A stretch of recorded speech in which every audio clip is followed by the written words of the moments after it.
Բարի լույս սիրելիներ, Մատթեոսի ավետարանի 21-րդ գլխում մի դրվագ կա, որտեղ մեր Տեր Հիսուս Քրիստոս անիծում է թզենին։ Այնուհետև աշակերտները զարմացած ասում են, թե ինչպես չորացավ թզենին միանգամից։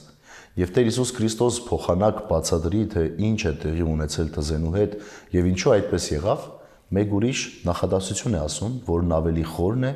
եւ ավելի ուսուցողական, մանավանդ այսօրվա մեր խորհրդի մեջ։ Հիսուսը պատասխանեց եւ ասաց նրանց. Ճշմարիտ եմ ասում ձեզ, եթե հավատ ունենաք եւ չերկ մտեք, ոչ միայն կարող եք անել այդ թզենուն պատահածը, այլև թեկուզ այդ լեռանն ասեք,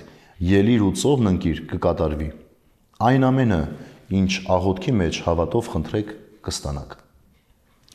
Սիրելիներ, թյուրիմացաբար մարդիկ կան, որ ասում են, թե այդ դեպքում մենք աղոթում ենք, ինչու Աստված մեզ չի տալիս։ Տերը հստակ նշում է ասելով, որ նախ պիտի չերկ մտեք եւ հետո աղոթքի մեջ հավատով խնդրեք։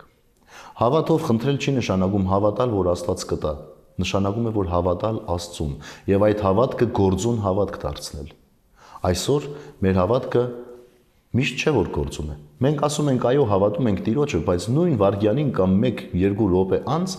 մեղք ենք գործում, վնասելով այդ հավատքի ներկայությունը մեր կյանքում։ Հետևաբար այսօրվա խորհուրդը նախ եւ առաջ ուղղված է նրան, թե ինչպիսի հավատք ենք մենք պահում մեր անձերի մեջ, մեր մտքի, մեր հոգու, մեր ապրումների մեջ։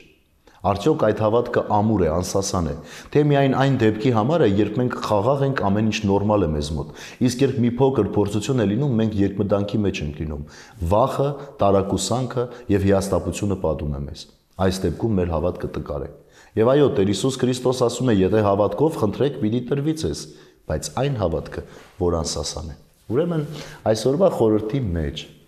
ամրացրեք ձեր հավատքը, գործուն դարձրեք այն։ Կյանքի կոչեք ոչ միայն пассив մնալու,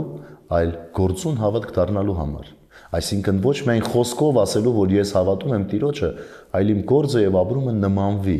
նմանվի այդ հավատքին։ Այդ դեպքում ինչ որ խնդրեք, լավը, բարին, Աստվածահաճոն Տերը պիտի տա, որովհետև որպես սիրող հայր նա չի մերժում իր զավակին, տալիս է այն, ինչը պետք է զավակին ճիշտ ապրելու համար։